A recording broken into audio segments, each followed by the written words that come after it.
الرحمن محترم ناظرین، السلام علیکم۔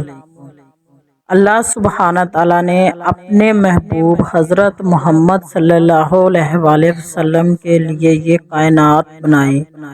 اللہ نے جب اپنے محبوب کو زمین پر بھیجا تو ہر خاص اور عام سے مقدم رکھا۔ آپ صلی اللہ علیہ وآلہ وسلم کی شخصیت معجزات کا سمندر ہے۔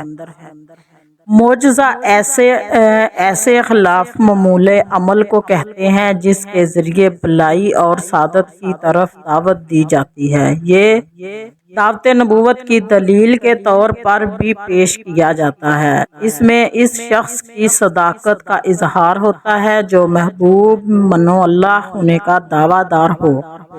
نبی کریم صلی اللہ علیہ وآلہ وسلم کی شان کا تقاضا تھا کہ آپ کو معجزات، صفات اور کمالات بھی بے مثال اور لازوال، ابدی اور دائمی عطا کیے جاتے۔ لہٰذا آپ کو تمام انبیاء کرام علیہ السلام کی نسبت کثیر صفات اور خصائص سے نوازا گیا۔ ویڈیو کا باقاعدہ آغاز کرنے سے پہلے چینل کو سبسکرائب کر دیں۔ نبی پاک صلی اللہ علیہ وآلہ وسلم پر نزول قرآن ایک عظیم معجزہ ہے۔ قرآن پاک ایسی کتاب ہے جو حضرت محمد صلی اللہ علیہ وآلہ وسلم کے ذریعے بنی نوح انسان پر نازل ہوئی اور تا قیامت اپنی اصلی حالت میں برقرار رہے گی۔ قرآن مجید میں آج بھی انسانیت کو چیلنج کرتا ہے کہ اس جیسی صرف ایک ہی مثال پیدا کرتے ہیں۔ یہ چیلنج جو 1441 سالوں سے غیر مقابلہ ہے، اس کی بنا پر قرآن مجید نبی کریم صلی اللہ علیہ وسلم کا سب سے بڑا معجزہ ہے۔ حضرت محمد صلی اللہ علیہ وآلہ وسلم کا سایہ زمین پر نہیں پڑتا تھا۔ آپ صلی اللہ علیہ وآلہ وسلم پر زندگی میں کبھی بھی مکھی نہیں بیٹھی تھی۔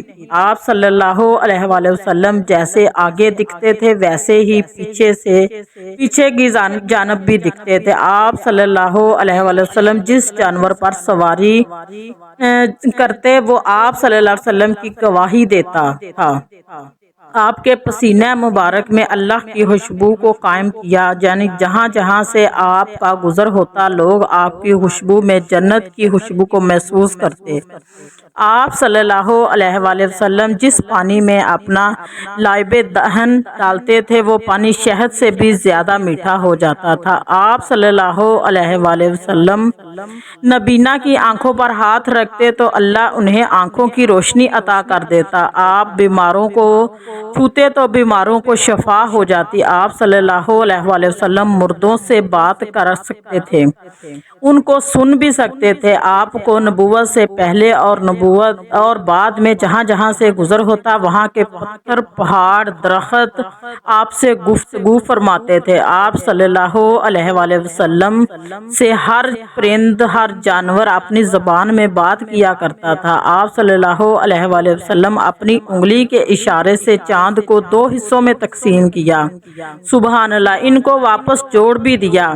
اور آپ صلی اللہ علیہ وسلم کائنات کی وہ واحد شخصیت ہیں جنہیں اللہ سبحانہ تعالیٰ نے معراج پہ بلایا اور پوری کائنات کے لیے مثال پیدا کر دی۔ جس دن آپ صلی اللہ علیہ وآلہ وسلم کو اللہ تعالیٰ نے زمین پر بھیجا اس دن مدینہ کی ہر چیز روشن ہو گئی، اور جس دن آپ صلی اللہ علیہ وآلہ وسلم دنیا سے پردہ فرما گئے مدینہ کی ہر چیز تاریک ہو گئی۔ آپ صلی اللہ علیہ وآلہ وسلم کی شخصیت کائنات میں بے مثال ہے۔ اللہ نے یہ معجزات اپنے محبوب کو اسی لیے عطا کیے تاکہ تا قیامت تک ہر انسان اللہ کے رسول حضرت محمد صلی اللہ علیہ وسلم کی شان ہر خاص اور عام کو سناتا رہے۔ ربیع الاول کا یہ مہینہ تمام اہل اسلام کو بہت بہت مبارک ہو۔ اگلی ویڈیو کے لیے مجھے دیجیے اجازت۔ خدا حافظ۔